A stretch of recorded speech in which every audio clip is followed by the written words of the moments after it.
just offering up the disc guard to the position it should be in, and we use two M6 bolts here and here. Interestingly, the old DT continues to throw up a fight because there's a broken bolt off in that one. This one's okay, so I'm going to have to remove this old broken bolt before I can bolt the disc guard back on. But first I've got to get rid of that old black paint. So what I've got here is some cellulose thinners, and this contains xylene. I've got a pair of gloves and some goggles. I'll just put some in a jar, and with a toothbrush we'll see how that goes. Should strip this paint off no time. It is a two-hand operation. It's taken a bit of time for the xylene thinners there to sort of get into the black paint, to dissolve it, and then we rub it away with a toothbrush. It's difficult to do that through the viewfinder. I've got plenty of rag on hand, some workshop towel, rub that old paint away. That's basically, don't want to bore you with just watching me scrub away with a toothbrush, even though it is quite a satisfying little. So I've got a bit of a news flash actually for anyone who was watching this. It's like the crazing under the black was the fluorescent paint was crazed, and under the fluorescent paint is actually black. So it's actually a black piece. This fluorescent paint is coming off. I thought it was yellow plastic, but it's black plastic.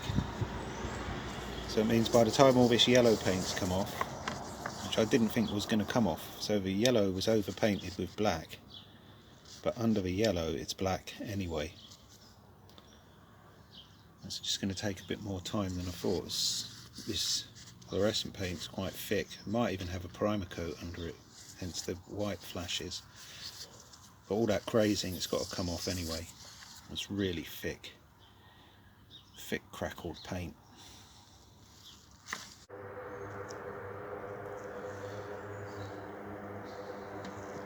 This is the original plastic.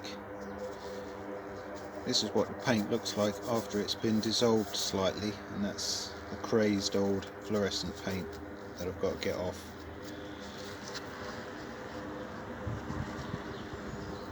Which will reveal a black plastic bit in the end, a black plastic piece. So that's taken a couple of hours good cleaning. And we're back right down to the plastic. When I saw the pictures on the internet, I thought this was yellow, and so I wouldn't have actually bought a black one. But it was black paint, overpainted yellow paint on the plastic, and that makes sense. Giving it a polish. This is going to have to do now. This will be the disc guard. We've just got to remove that broken bolt from the fork, and then we'll be able to fit this if I can find a couple of M6 bolts, which is more information than you need, so let's get on with it.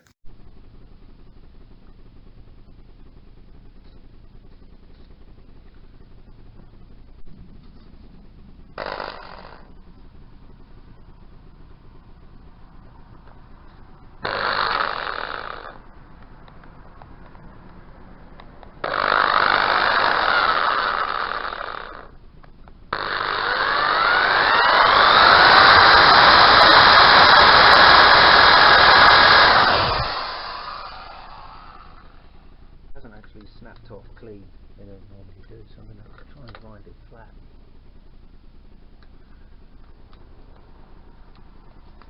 And hopefully this will...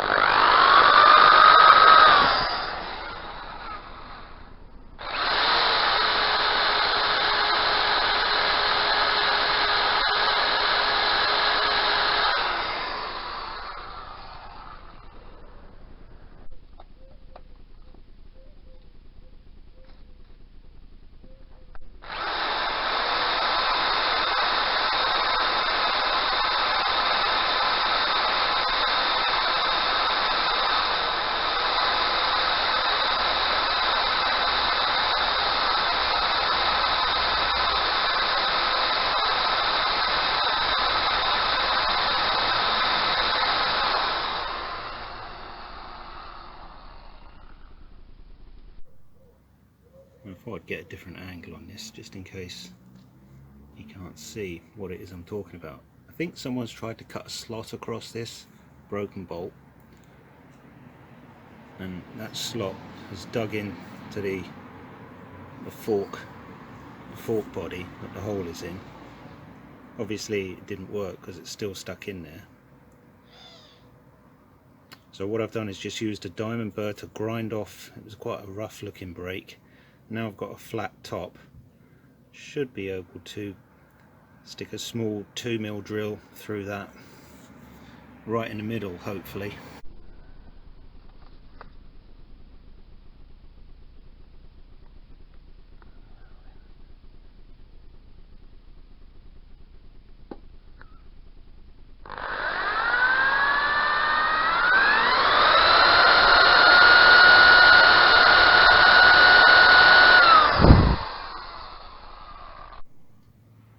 So I've started my 1.5mm hole into the M6 broken bolt. It's roughly central. And now it's a question of drilling all the way through.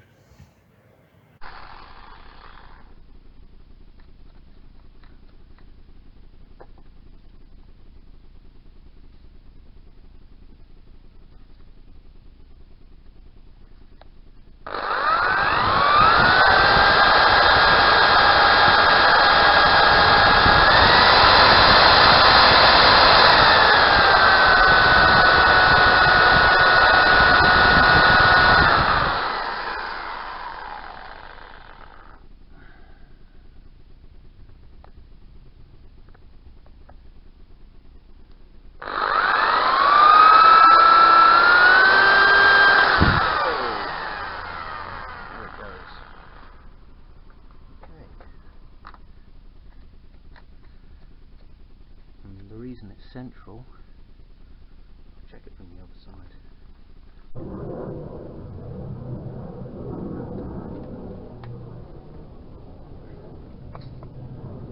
Right. 2.85mm.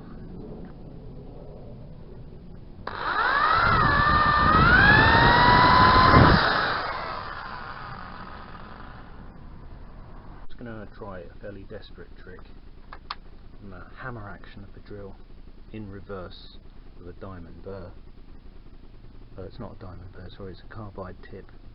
And because this hole wasn't straight, it's just about touching where I don't want it to touch, so I'm going to put downward pressure on it, but it's in reverse because it might actually draw this broken stud out.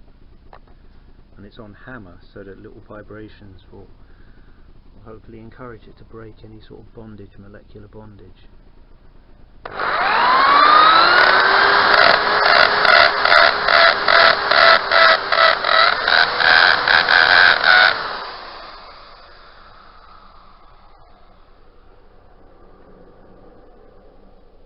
Bit freaking loud.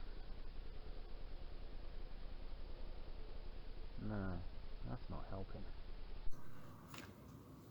So another recap. In making this hole slowly bigger and bigger, hopefully working from the inside, here is a 4mm drill.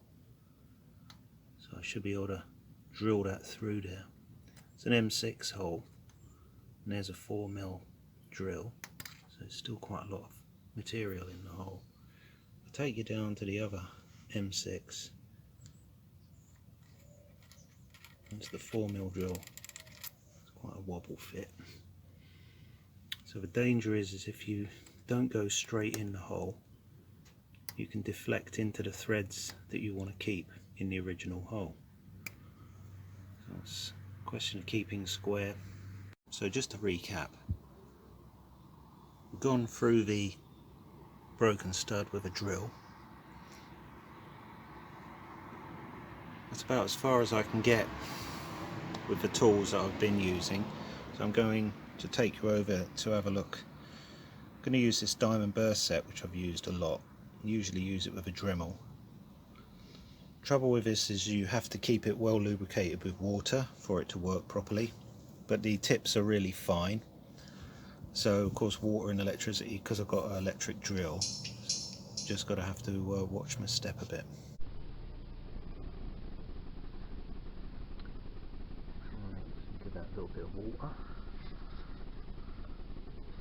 Don't want it on hammer action for that.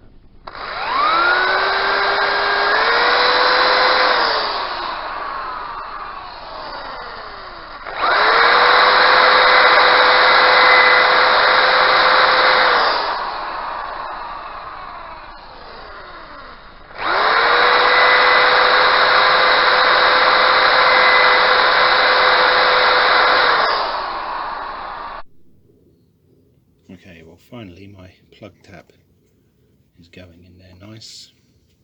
It's difficult to do it one-handed.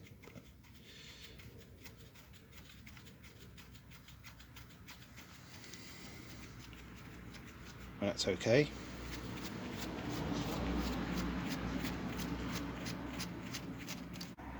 We can now fit the disc guard. Well, it was obvious that I wasn't going to have the right bolts.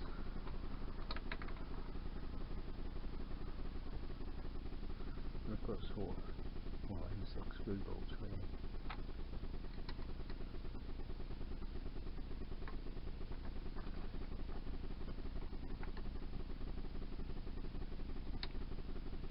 And these are both cross-headed.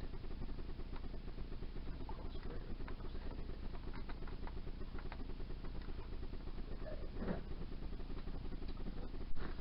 Massive screwdriver.